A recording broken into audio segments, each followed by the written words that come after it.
साल की, भरोसा 4 साल का, तरक्की 4 साल की, नजरिया 4 साल का।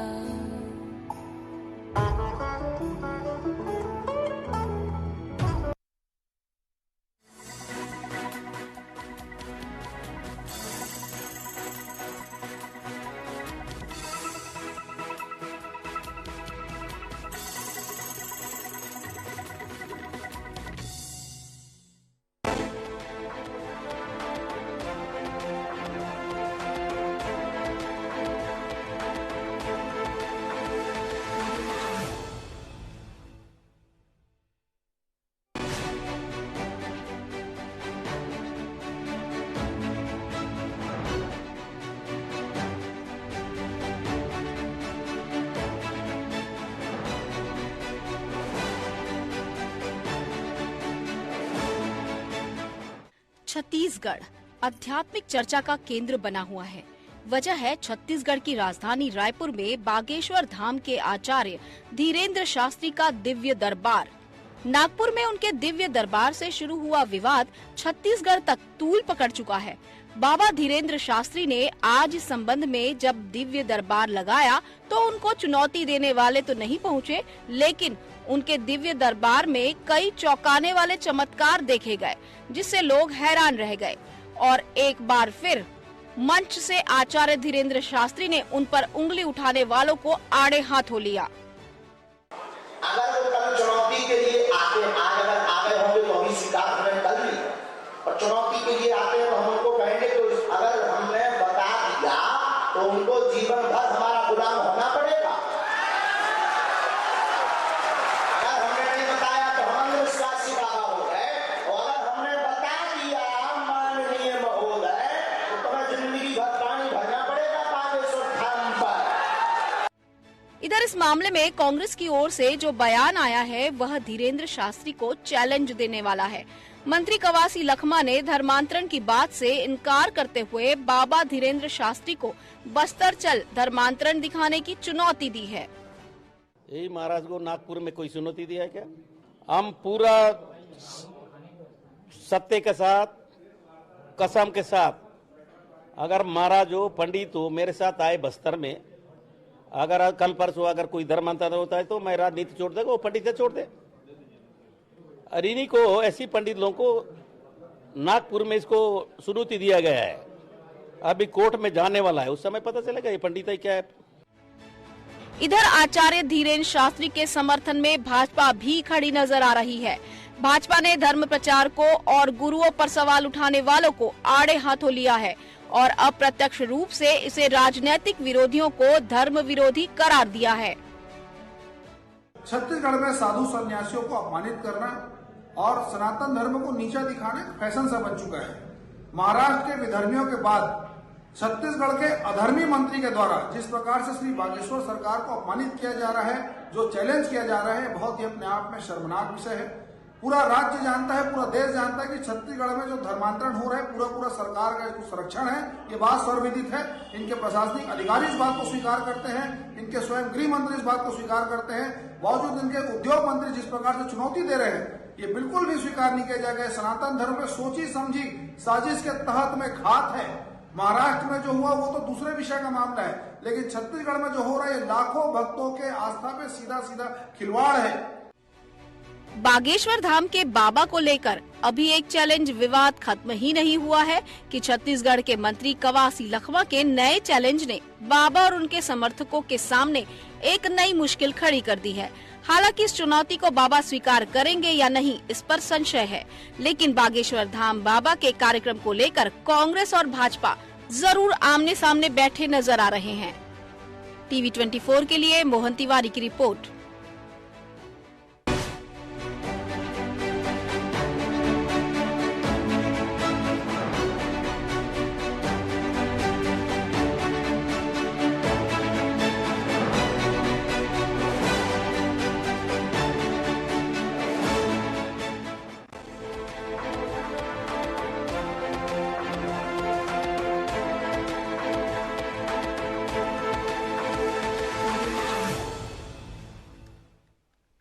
नमस्कार, मैं हूं मोहन तिवारी और आज का मुद्दा है दिव्य दरबार को चुनौती बार बार। जी हां, धीरेंद्र शास्त्री जो कि बागेश्वर धाम के आचार्य हैं, उनको एक बार फिर से चुनौती दी गई है छत्तीसगढ़ में और इस बार चुनौती है धर्मांतरण को लेकर। धीरेंद्र शास्त्री इन दिनों चर्चा में हैं क्योंकि उनको पहले नागपुर में चुनौती मिली, उस चुनौती का जवाब उन्होंने चुनौती से दिया और अब राजनीतिक रूप से चुनौती मिल रही है क्योंकि धर्मांतरण को लेकर उन्होंने जो बातें कही वो कांग्रेस को पसंद नहीं आई। तो इस चुनौती का जवाब किस तरह से चुनौती से दिया जा रहा है, क्या है ये चुनौती का वार और कितना कारगर हो रहा है इस चुनौती पर आपस में वार प्रतिवार, ये जानेंगे आज इस चर्चा में। हम मिलते हैं उन मेहमानों से जो इस चर्चा में हमारे साथ हैं। सबसे पहले हम बहुत स्वागत करेंगे, हमारे साथ स्टूडियो में मौजूद हैं बीजेपी के प्रवक्ता निश्चय वाजपेयी जी। इसके अलावा धर्मगुरु के रूप में हमारे साथ ज्योतिषाचार्य मौजूद हैं आर.के. तिवारी जी और कांग्रेस का प्रतिनिधित्व करने के लिए शशि भगत जी भी जुड़ेंगे और पूरे मामले में अपनी बात रखने के लिए मौजूद है हमारे साथ अंधश्रद्धा उन्मूलन समिति के अध्यक्ष डॉक्टर दिनेश मिश्रा जी। तो ये चारों मेहमान हमारे साथ हैं। शशि भगत जी से पहले शुरुआत करते हैं, क्या उनसे क्या फोन में संपर्क हो पाया है, हमारी टीम बताएगी तो ये बात करेंगे, लेकिन पहले हम चलते हैं डॉक्टर जी शशि भगत जी से हमारा संपर्क हो गया है, पहले उन्हीं से प्रतिक्रिया ले लेते हैं क्योंकि ये विवाद और तूल इसलिए पकड़ रहा है क्योंकि कांग्रेस की एंट्री इसमें हो गई है। शशि भगत जी, धर्मांतरण को लेकर कल बागेश्वर धाम के बाबा ने जो कुछ कहा उसके बाद कवासी लखमा का बयान आया है कि कोई धर्मांतरण ऐसा नहीं हो रहा है जिससे कि लोग डर कर या किसी भय से धर्मांतरण कर रहे हैं और उन्हें चलने की चुनौती दी है, बस्तर चलें देखें और अगर धर्मांतरण नहीं हो रहा होगा तो संन्यास ले लें या ये जो वो बाबागिरी कर रहे हैं उससे दूर हो जाएं, इस तरीके की चुनौती दी है कवासी लखमा जी। ऐसा आप लोग क्यों कर रहे हैं, पहले बताइए। देखिए, ऐसा है, ये इतिहास गवाह है कि चुनाव के पहले इस तरह की स्थिति पैदा करने का प्रयास भारतीय जनता पार्टी के साथी लोग करते हैं। ये पिछले जब से होश संभाला मैंने यही देखा। अब रहा सवाल चुनौतियों का, तो श्री कवासी लखमा जी को बखूबी ये पता है कि उस क्षेत्र के अंदर क्या हो रहा है क्या नहीं हो रहा है और उनने सोच समझ के ही ये चुनौती दी है और उस चुनौती को सहर्ष स्वीकार कर लेना चाहिए और इसलिए स्वीकार कर लेना चाहिए कि सत्यता वही है जो आदरणीय कवासी लखमा जी बोल रहे हैं। मैं धर्म के विषय में सबका धर्म का सम्मान करता हूं और इतनी बात जरूर कह देना चाहता हूं, धर्म को राजनीतिक रूप से अनावश्यक रूप से घसीट घसीट के भारतीय जनता पार्टी ने धर्म की जो आस्था है लोगों के अंदर उसको गलत तरीके से प्रस्तुत करने का एक ढांचा बना दिया जी। चलिए, कांग्रेस की बात आ गई है, अब पूरी इस चर्चा को शुरू करते हैं क्योंकि कांग्रेस ने किन संदर्भों में ये चुनौती दी वो स्पष्ट होना जरूरी था। अब इस चर्चा को शुरू करेंगे। एक और चुनौती नागपुर में दी गई थी, वो भी अंधश्रद्धा उन्मूलन से संबंधित थी। हमारे साथ अंधश्रद्धा उन्मूलन समिति के अध्यक्ष दिनेश मिश्रा जी भी हैं। पहले उन्हीं से शुरुआत करते हैं कि कवासी लखमा की चुनौती तो अपनी जगह है, थोड़ी राजनीतिक चुनौती लग रही है मिश्रा जी, लेकिन आप लोगों के एक और संस्था जो नागपुर में है उसने चुनौती दी। आपने भी आज एक पोस्ट की है जिसमें बताया है आपने कि विज्ञान बड़ा है, धर्म और चमत्कार के जो चीजें होती है उससे। क्या आपका पीछे तर्क है, क्या आपकी इसको लेकर सोच है?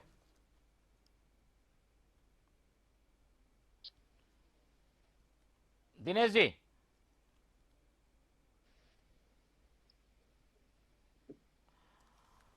जी चलिए, दिनेश मिश्रा जी से हम संपर्क करने की कोशिश करेंगे। एक बार फिर से बीजेपी की ओर रुख कर लेते हैं। निश्चय वाजपेयी जी हमारे साथ हैं। निश्चय जी, दो चुनौतियों को आपने सुना, एक तो कवासी लखमा की चुनौती है, राजनीतिक रूप से नजर आ रही है, दूसरी चुनौती अंधश्रद्धा उन्मूलन की है, लेकिन टारगेट में बाबा हैं। क्या कहेंगे, बीजेपी इसे कैसे देखती है, किस नजरिए से देखती है इस तरीके की चुनौतियों को? देखिए, धीरेन्द्र शास्त्री जी का जो विरोध हो रहा है वो विरोध जो शुरू हुआ जिसमें कांग्रेस ने उस विरोध के सुर में सुर मिला लिए हैं, उसका मूल कारण ये है कि धीरेन्द्र शास्त्री जी को सुनने, उनके प्रवचन को सुनने वाले लोग, उनके अनुयायी, उनके शिष्य, उन पर भरोसा रखने वाले, आस्था रखने वालों की संख्या बहुत बड़ी है। लाखों की संख्या में लोग उनको सुनने जाते हैं। पूरे देश भर में करोड़ों की संख्या में उनके चाहने वाले हैं, उनके मानने वाले हैं। और वो बोलते क्या हैं? वो राम कथा बोलते हैं। तो राम जी की कथा बोलने वाले एक ऐसे व्यक्ति जिसको बहुत लाखों करोड़ों लोग सुनते हैं, उससे कुछ लोगों को समस्या हो रही है और कांग्रेस सुर में सुर मिला रही है और वो उसको भाजपा बोल रहे हैं। आप बागेश्वर धाम जो है, जहां पे हनुमान लला जो है, वहां के सिद्ध हनुमान लला हैं और ये हिंदू धर्म की आस्था का विषय है। हिंदू, जैसा हमारा छत्तीसगढ़ है, यहां पर तो हिंदुओं की संख्या ही सबसे ज्यादा है और हिंदुओं के वोट से जो सरकार बनी है, वो सरकार हिंदू धर्म के आचार्यों, संतों, महात्माओं के प्रति जो अपमान हो रहा है, उस अपमान के सुर से सुर मिला रही है। आप अच्छा हो रहा है, ये अपनी खुलासा कर रहे हैं, इनकी पोल खोल रही है, इनकी सच्चाई खोल रही है। बहुत अच्छी बात है कि ये अपनी असलियत को सामने कर रहे हैं। ये वास्तव में हिंदू धर्म के खिलाफ लोग हैं। ये ईसाई धर्मांतरण का जो विषय आया है, मैं आपसे बताऊं, मैं तो स्वयं गया था। घोरारी करके गांव है, यहां बड़ी बड़ी बात हो रही है ना, घोरारी करके गांव, ये मुख्यमंत्री जी के क्षेत्र में, वहां पर ये मंत्र और झाड़ फूंक के नाम पर धर्मांतरण करने के लिए चंगाई सभा का आयोजन किया गया था। हम लोगों ने विरोध किया उसका और उसकी पोल खुली, तब वो बंद हुआ। मैं आपसे कहना चाह रहा हूं, चंगाई सभा में क्या होता है? एक लंगड़ा आदमी रहता है, दौड़ने लग जाता है और हिंदुओं को ईसाई बनने के लिए बोला जाता है। ये चंगाई सभा का ये लोग समर्थन करते हैं क्या? और वो बोल रहे हैं कवासी लखमा जी कि हमारे साथ आके देखो, आपके साथ जाएंगे तो वापस आएगा कि नहीं आएगा? आपको याद नहीं है क्या? आप ये सब बातें नहीं करना चाहिए आपको। और आपका जो सुर है, बिल्कुल हिंदू धर्म के संत महात्माओं के खिलाफ कोई बात बर्दाश्त नहीं होगी। और मैं एकदम बोलना चाहता हूं, अगर कांग्रेस इसमें राजनीति करना चाहती है तो उसका ईंट से पत्थर से जवाब दिया जाएगा। जिस जगह बोलेंगे वहां जवाब दिया जाएगा। चलिए, शशि भगत जी शायद जुड़े हुए हैं। शशि भगत जी, क्या है जी, भारतीय जनता पार्टी की फितरत में ये बात शामिल है कि चुनाव के पहले इस तरह की चीजों को हवा देना? मैं ये बात कहता हूँ, कांग्रेस पार्टी ने ही धर्मांतरण के खिलाफ एक कानून बनाया। उस कानून बनाया कि धर्मांतरण होने पर क्या क्या सजा का प्रावधान होना चाहिए, कैसा होना चाहिए। अब मुझे संत महात्माओं के खिलाफ भारतीय जनता पार्टी खिलाफत करवाने के लिए विवश कर रही है। संत महात्माओं का हम सम्मान करते हैं, लेकिन संत महात्माओं के सम्मान में हम अंधभक्त नहीं बन सकते। आप बोले कि हिंदुओं की वोट से सरकार बनी है, मैं बोलता हूं कि हिंदू, मुस्लिम, सिख, ईसाई सबके वोट से सरकार बनी है। और आप इस बात को मत भूलिए, सामंतवादी सांप्रदायिक ताकतों की जमात भारतीय जनता पार्टी को केवल अंधभक्त लोग पसंद है, विवेकशील लोग पसंद नहीं है। हमको इस छत्तीसगढ़ के अंदर आदरणीय भूपेश बघेल जी के नेतृत्व में रोटी, कपड़ा, मकान और जो मूलभूत सुविधा है वो भी उपलब्ध कराने का जिम्मा हमारा बनता है और विपक्ष में होने के नाते भारतीय जनता पार्टी का बनता है। लेकिन इस तरह की जो स्थिति है, केवल आप धर्म के नाम उलझा देना चाहते हैं। श्री भूपेश बघेल जी ने कौशल्या माता जी का, भगवान राम जी का जहाँ जहाँ पांव पड़े थे, उन सारी जगह को छोड़ने का प्रयास किया। ये सारी जो चीजें हैं, हमारा छत्तीसगढ़ नहीं तो धर्मांतरण को इनकार करते हैं क्या शशि जी? धर्मांतरण से इनकार करते हैं क्या आप लोग? नहीं हो रहा है धर्मांतरण, ये माने? नहीं, क्या कहना है? एक सवाल करिए प्लीज जी। धर्मांतरण की बातों से इनकार करते हैं क्या? जो आरोप लग रहा है कि धर्मांतरण हो रहा है, उस बात को डिनाई करते हैं पूरी तरीके से कि धर्मांतरण हो ही नहीं रहा है? बिल्कुल, आदरणीय कवासी लखमा जी ने भी कहा है उस बात को कि धर्मांतरण हो ही नहीं रहा है और उनको इस बात की बहुत बारीकी से जानकारी है। और माननीय भूपेश बघेल जी ने तो विधानसभा के अंदर भी कहा कि चर्चे जितने भारतीय जनता पार्टी के समय में बने हैं उतने चर्च कभी नहीं बने।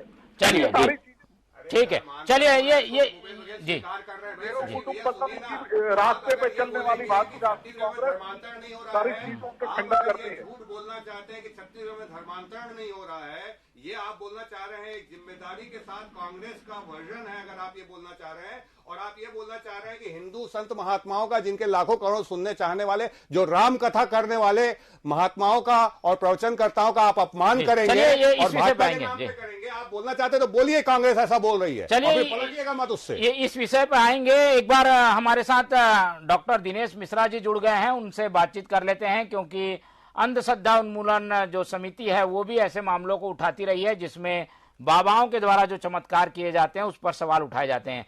आज पोस्ट भी किया है दिनेश जी आपने। आखिर धीरेंद्र शास्त्री का जो कार्यक्रम हो रहा है या दिव्य दरबार जो हो रहा है, उस पर आपका क्या कहना है, क्या टिप्पणी है आपकी? पहली बात देखिए, इसमें दो बातें हैं। एक तो जो है, जो रामकथा चल रही है, तो रामकथा से किसी को कोई ऑब्जेक्शन नहीं है, किसी को कोई आपत्ति नहीं, क्योंकि इस देश में हर व्यक्ति को अधिकार है अपने धर्म का प्रचार करने का, प्रसार करने का। और लगातार छत्तीसगढ़ में रामकथा, कृष्ण की कथाएं, भागवत गीता इत्यादि चलती हैं। और बचपन से हम देख रहे हैं कि विवेकानंद आश्रम में लगातार जो प्रवचन होते रहे हैं, उसको लोग सुनते जाते हैं, इसमें कोई बात नहीं है। लेकिन अभी कुछ दिनों से ऐसा हो रहा है कि जो कथावाचक दूसरे प्रदेशों से आते हैं, वो कथा पढ़ने के साथ ही बहुत सारे चमत्कारों की बात, बहुत सारी टोटकेबाजी, इस प्रकार की चीजें करते हैं। तो कथा से किसी का कोई विरोध नहीं है, कथा तो बिल्कुल होनी चाहिए, क्योंकि अगर लोगों को किसी हमारे जो ईश्वर के स्वरूप है उनसे अगर किसी को अच्छी प्रेरणा मिलती है किसी कथा को पढ़ने से, तो उसमें कहीं कोई विरोध नहीं है। लेकिन जो ये होती है बात की भाई अंधविश्वास की जो बात होती है, तो जो ऐसे जो चमत्कार होते हैं उसमें मेरा यही इसमें कहने का विषय है कि जो सच्चे साधु संत होते हैं वो कभी चमत्कार नहीं करते हैं, वो लोगों को सादा जीवन जीने की प्रेरणा देते हैं, उनको अच्छी बातें सिखाते हैं, उनके बारे में अपशब्द नहीं कहते हैं, उनको किसी प्रकार का तंज नहीं करते हैं। और साथ ही जो अभी हमने कुछ वीडियो देखे हैं कि उसमें भूत प्रेतों के जो ऐसे मरीज हैं जो मानसिक रोगों के शिकार हैं, उनको कहा जाता है कि भाई भूत प्रेत के शिकार है और हमारे पास भी भूतों की सेना है, हमारा सेनापति लड़ेगा, मारेगा। तो ये सब जो बातें हैं ये एक प्रकार के संबंध में अंधविश्वास की बातें हैं। तो हमारा इसमें सिर्फ एक यही बात है कि भाई लोगों को अंधविश्वास नहीं फैलाना चाहिए, और जो ऐसे जो कथावाचक आते हैं उनको लोगों को एक अच्छी तर्क संगत बातें कहना चाहिए, ताकि लोगों का एक जीवन स्तर भी बढ़े, उनको अच्छी सोच आए। धार्मिक चीजें ठीक है, साथ ही साथ उनके अंदर में जो स्वास्थ्य के प्रति जो बात है, उनके मन में जो अलग प्रकार की चेतना है, जो नैतिकता की बात है, वो उनके साथ हो। इतना ही उसमें हमारा धीरेंद्र शास्त्री वाले कार्यक्रम को लेकर कुछ आप लोगों को आपत्ति है क्या? उस पर क्या कहना है आपका? धीरेंद्र शास्त्री का जो कथा वाला कार्यक्रम है जो 3 दिनों से चल रहा है, उसमें किसी को कोई आपत्ति नहीं है, हमें भी नहीं है। लेकिन इसमें क्योंकि इसमें जब बात चमत्कारों की जब आने लगती है, जब गाँव में खबर फैलाई जाती है कि वहाँ पर आप आइए अपनी समस्याओं के समाधान के लिए, वहाँ पर चमत्कार होगा, आपकी समस्याओं का हल मिल जाएगा, तो यह जो बात है यह थोड़ी सी आपत्तिजनक है। क्योंकि अगर इस प्रकार से समस्याएं सुलझ जाती हैं किसी के प्रवचन से सिर्फ, या ऐसी टोटकेबाजी से समस्याएं सुलझ जाती है, तो हमारे देश में पंचवर्षीय योजनाओं की आवश्यकता नहीं थी। विकास के लिए प्रधानमंत्री जी को, मुख्यमंत्री को सभी पूरे देश में काम करने की आवश्यकता नहीं थी। जब समस्याएं इसी प्रकार सिर्फ टोटकेबाजी से सुलझाई, अंधविश्वास का हिस्सा मानते हैं आप इसे? बिल्कुल अंधविश्वास नहीं फैलाना चाहिए। कथा पढ़ें, उसमें कोई रोक टोक नहीं है, खुशी से लोग कथा पढ़ें। चलिए जी, हमारे साथ आध्यात्मिक गुरु का आर.के. तिवारी जी भी हैं, वो भी शायद प्रकाश डालेंगे। तिवारी जी, ये बात बार बार आती है कि कई जो धर्म गुरु हैं या कई बाबा कहें, वो अपने कथा का प्रचार तो करते हैं, धर्म का प्रचार करते हैं, लेकिन इस दौरान जो चमत्कार दिखाते हैं उससे अंधविश्वास बढ़ता है, और इसी वजह से उनको एक टारगेट बना लिया जाता है। कुछ जो लोग अपने आप को एक तरीके से जागरूक समाज का, बुद्धिजीवी वर्ग का मानते हैं, वो इसीलिए सवाल उठाते हैं कि आप लोग चमत्कार क्यों दिखाते हैं? कथा का वाचन करें, लोगों को जागरूक करें, पर चमत्कार की बात जहां आती है वहां उंगलियां उठ जाती हैं। आप एक धर्मगुरु के नाते क्या सोचते हैं? देखिए, संपूर्ण भारत में जब भी कथा होती है, चाहे वाल्मीकि रामायण की कथा हो, भक्तमाल की कथा हो, शिव पुराण की हो, देवी भागवत हो, रामचरितमानस की कथा हो, कोई भी किसी प्रकार की अगर कथा होती है तो एक व्यासपीठ होता है। व्यासपीठ पर जब कथा प्रवक्ता जब वहां बैठते हैं, और जब व्यासपीठ पर बैठा हुआ कोई व्यक्ति कथा करता है, तो व्यासपीठ की अपनी एक अलौकिक महिमा होती है। वहां पर बैठने के बाद में उस व्यक्ति की जो ज्ञान इंद्रिया है, जो भी सातों चक्र है, उसका सीधा संपर्क ऊपर वाले से हो जाता है। अगर धर्मशास्त्र के विषय में अगर आप देखेंगे तो बहुत गूढ़ रहस्य देखने को प्राप्त होगा।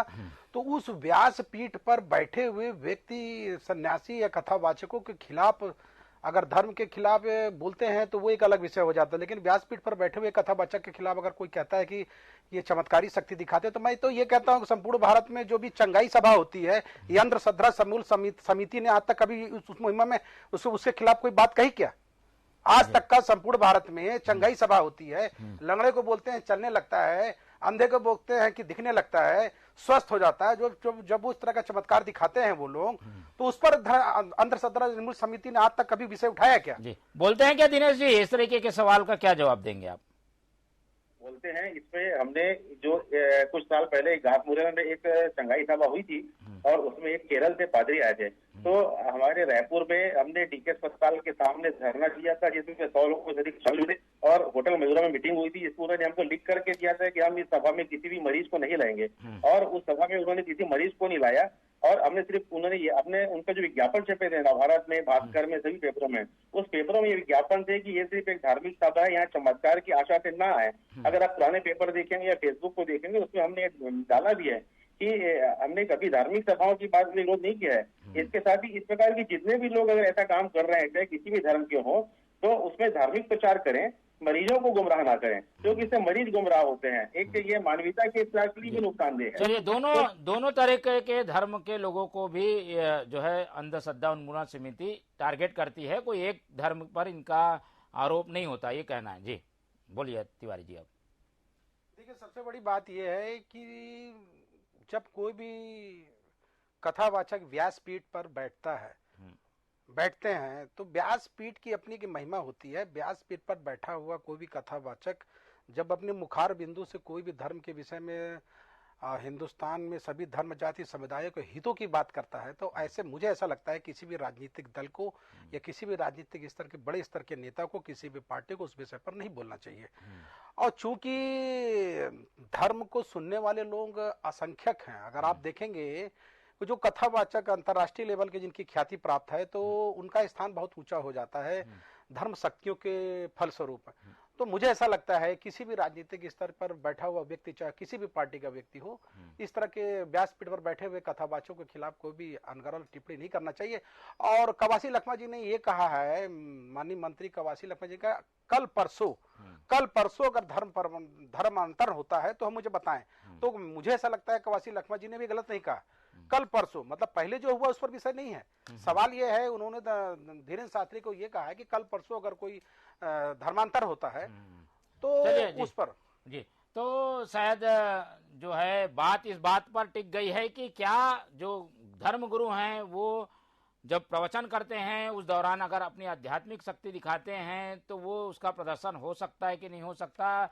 एक बार फिर से मिश्रा जी की ओर रुख करेंगे, लेकिन पहले जवाब ले लेते हैं। बीजेपी के प्रवक्ता हमारे बीच हैं निश्चय वाजपेयी जी। वाजपेयी जी, पूरे ओवरऑल चीज़ों को, धर्मांतरण वाली बात तो आ ही गई थी, लेकिन ये जो चीज़ें हैं जिनकी वजह से बीजेपी को एक बोलने का भी मौका मिल जाता है कि टारगेट किया जा रहा है धर्मगुरुओं को, आप लोग कैसे देखते हैं? नागपुर वाले बयान को भी, रायपुर में भी जो मिश्रा जी ने बयान दिया, इसको देखते कैसे हैं? बीजेपी का क्या नजरिया है इसको लेकर?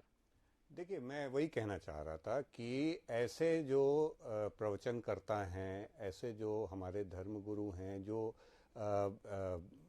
जैसे धीरेन्द्र शास्त्री जी हैं तो इनके चूंकि सुनने और मानने वालों की संख्या इतनी ज़्यादा है कि कुछ लोगों को इससे खतरा महसूस होता है या उनको ऐसा लगता है कि क्यों इतने हिंदू लोग इनको सुनने जा रहे हैं। मैं आपसे एक बात कहूं, अलग अलग प्रवचनकर्ता होते हैं, सबके अपने श्रोता वर्ग होता है और उन श्रोताओं को वहां जाने के लिए कोई बरगलाया नहीं जाता, वो तो हिंदू ही हैं और हिंदू आस्थाओं और धर्म परंपराओं, राम कथा, इन माध्यमों से उनको जो है गूढ़ रहस्यों के बारे में बताया जाता है। जिसको जिस प्रवचनकर्ता की भाषा मोहित करती है, अच्छी लगती है, समझ में आती है, वो उनके यहाँ जाते हैं सुनने। सारे लोग अलग अलग जगह सुनने जाते हैं। तो इसमें कोई व्यक्ति केवल इस भाव से कि हम, यानी ये कहना क्या चाहते हैं, मैं तो यही नहीं समझ पा रहा हूं। भाई, एक हिंदू व्यक्ति एक हिंदू प्रवचनकर्ता को सुनने जा रहा है, ठीक है, उनके यहाँ लाखों संख्या में, करोड़ों की संख्या में लोग जा रहे हैं और आप उनको जो है अब इसीलिए कि आपको पेट में पीड़ा हो गई कि भाई ऐसे इतने हिंदू लोग क्यों जागृत हो रहे हैं, ये अच्छी बात नहीं है, पहली चीज। और दूसरी बात, ये बर्दाश्त भी नहीं है। और मैं अब जैसे मिश्रा भैया हैं, हमारे बड़े भैया हैं, मैं बहुत आदर के साथ एक बात पूछना चाहता हूं।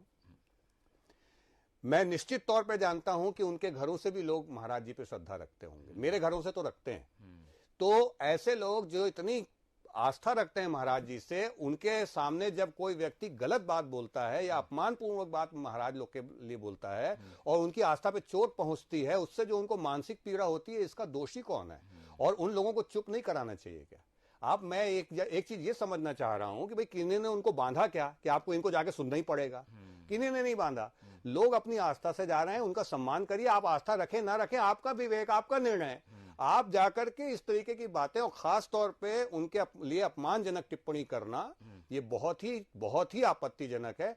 आप सबको अपना अपना काम करना चाहिए और ये बात एकदम तय है कि उनका ध्येय है कि थोड़ी सी समझ, थोड़ी सी आस्था हिंदू धर्म की जो लोग हैं उनकी जागृत हो। तो इस प्रयास का सत्कार है, इस प्रयास का सम्मान। दिनेश जी, ये बात बार बार आती है कि आस्था की वजह से ऐसे सवाल जो आप लोग उठाते हैं उसमें आस्था को चोट लगती है, किसी का विश्वास है उसको चोट लगती है।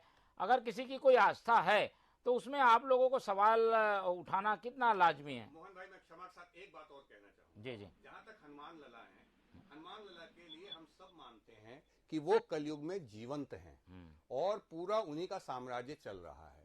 जब भी कहीं राम कथा होती है वो स्वयं वहां विराजमान होते हैं। ये बागेश्वर धाम के हमारे जो आचार्य हैं धीरेन्द्र शास्त्री जी, उन्हीं ने पहली बार नहीं कहा है।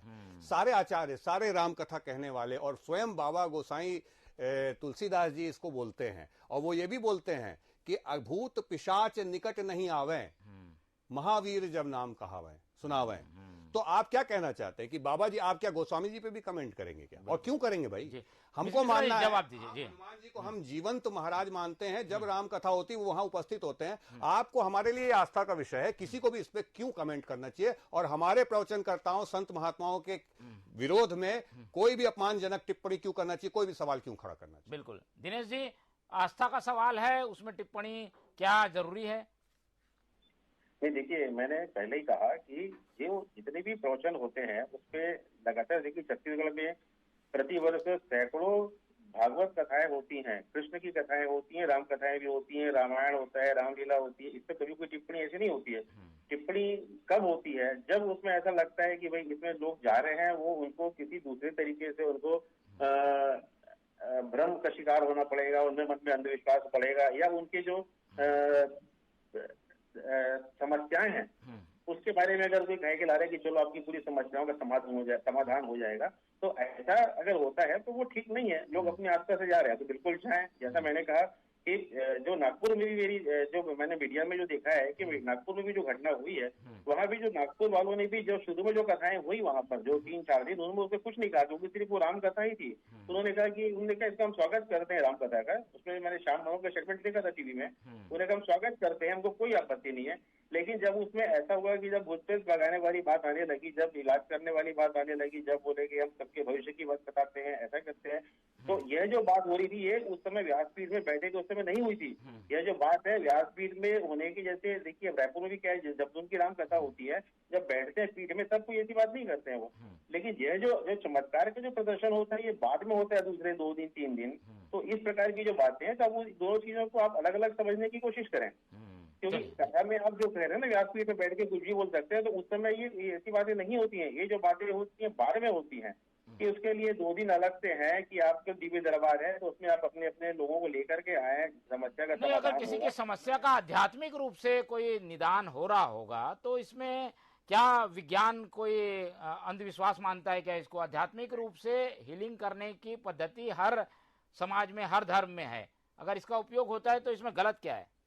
नहीं, आप उसमें देखिए, आप वो वीडियो देखिए, आप YouTube चैनल जाकर उनका वीडियो देखिए कि जो मानसिक रोगी हैं, जिनको भूत प्रेत ग्रसित बताया जा रहा है, वो लोग चिल्ला रहे हैं। ये उनको कहा जा रहा है कि भाई हमारे पास में प्रेतों की सेना है, ये प्रेतों की सेना का सेनापति है, सेनापति तो इसको चमाटा मार, इसको 2 से चमाटा मार, इसको झापड़ मार।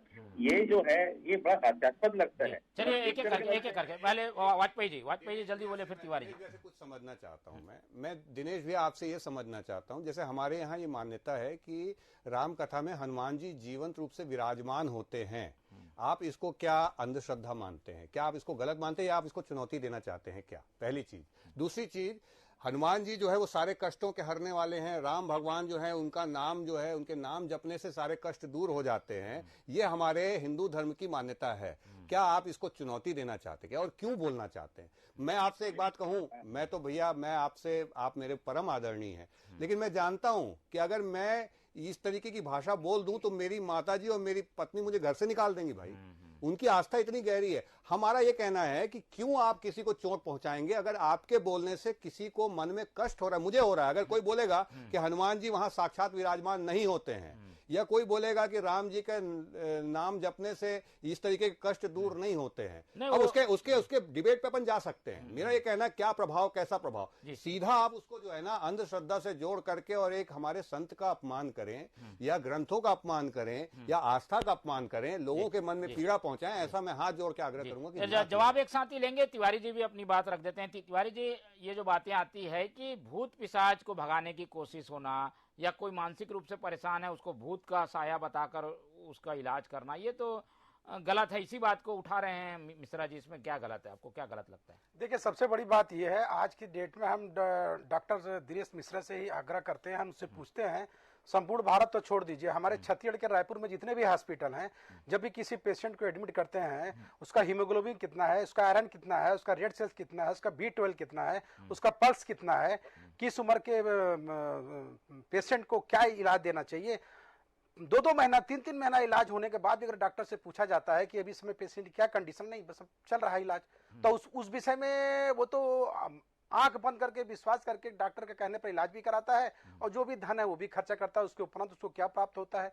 इलाज तो होता नहीं है। ठीक है, काम करो, पेशेंट है, जैसे यहाँ इलाज चल रहा है वैसे घर में ले जाकर ये वैज्ञानिक प्रमाणित चीजें रहती है ना, ये तो इलाज होता है, लेकिन आखिरी में डॉक्टरों को हमने सुनते देखा है कि आप भगवान पे भरोसा रखिए। चलिए, दोनों का जवाब जी। ये तो भगवान और समस्त अस्पतालों में एक मंदिर होता है।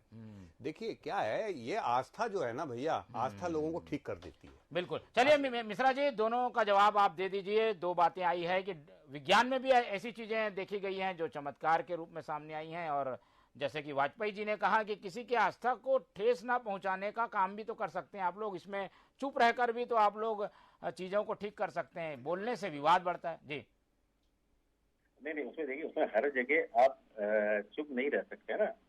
देखिए, आप अगर कोई राम कथा हो रही है, उसमें कोई व्यक्ति कुछ बोलेगा ही नहीं, क्यों आपत्ति लेगा? अब इन सब चीजों को अलग अलग आप रूप में लीजिए।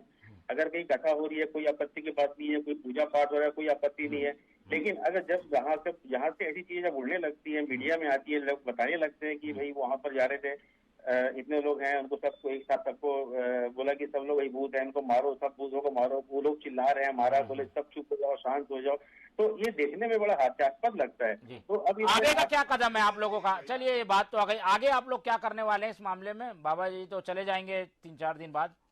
नहीं, इसमें देखिए, इसमें जो रेगुलर में जो लोगों को जागरूक करने की बात होती है, इसमें हमारी जो बैठकें होती हैं, मीटिंग होती हैं, स्कूल में, कॉलेज में, एनसीसी में, पुलिस में, सब जगह होती है। नहीं, इस मामले को लेकर कोई और कदम उठाएंगे क्या? जैसे नागपुर वालों ने कुछ कोर्ट में भी, पुलिस में भी शिकायत की है। नहीं, हम तो ये चाहते हैं कि भाई इसमें जो चीजें हैं वो ऐसी हो कि समाज में पूरी तरह से शांति भी रहे, लोगों को समझ में भी आए और किसी का कोई नुकसान ना हो, और जो आपके जो धार्मिक आयोजन चलते रहे, इसमें चीजें और जो स्थितियां हैं वो सुधरे, ये चाहती है अंधश्रद्धा उन्मूलन समिति। लेकिन इस पूरे मामले में दिव्य दरबार एक बार फिर से सवालों के घेरे में है और लगातार चुनौतियां उन्हें मिल रही है। हमारे साथ जो मेहमान जुड़े, पहले तो उनका बहुत बहुत धन्यवाद। लेकिन इस पूरे मुद्दे पर हम चाहते हैं कि एक राय बने, कोई भी स्थितियां दोनों पक्ष से ऐसी ना हो जो कि कानून का उल्लंघन करती हो या फिर किसी अंधश्रद्धा को बढ़ाती हो। श्रद्धा तो जरूरी है, आस्था जरूरी है, लेकिन उसका गलत और बेजा इस्तेमाल नहीं होना चाहिए। इसी बात पे आज इस चर्चा को हम खत्म करते हैं। देखते रहिए TV 24। मुझे दीजिए इजाजत, नमस्कार।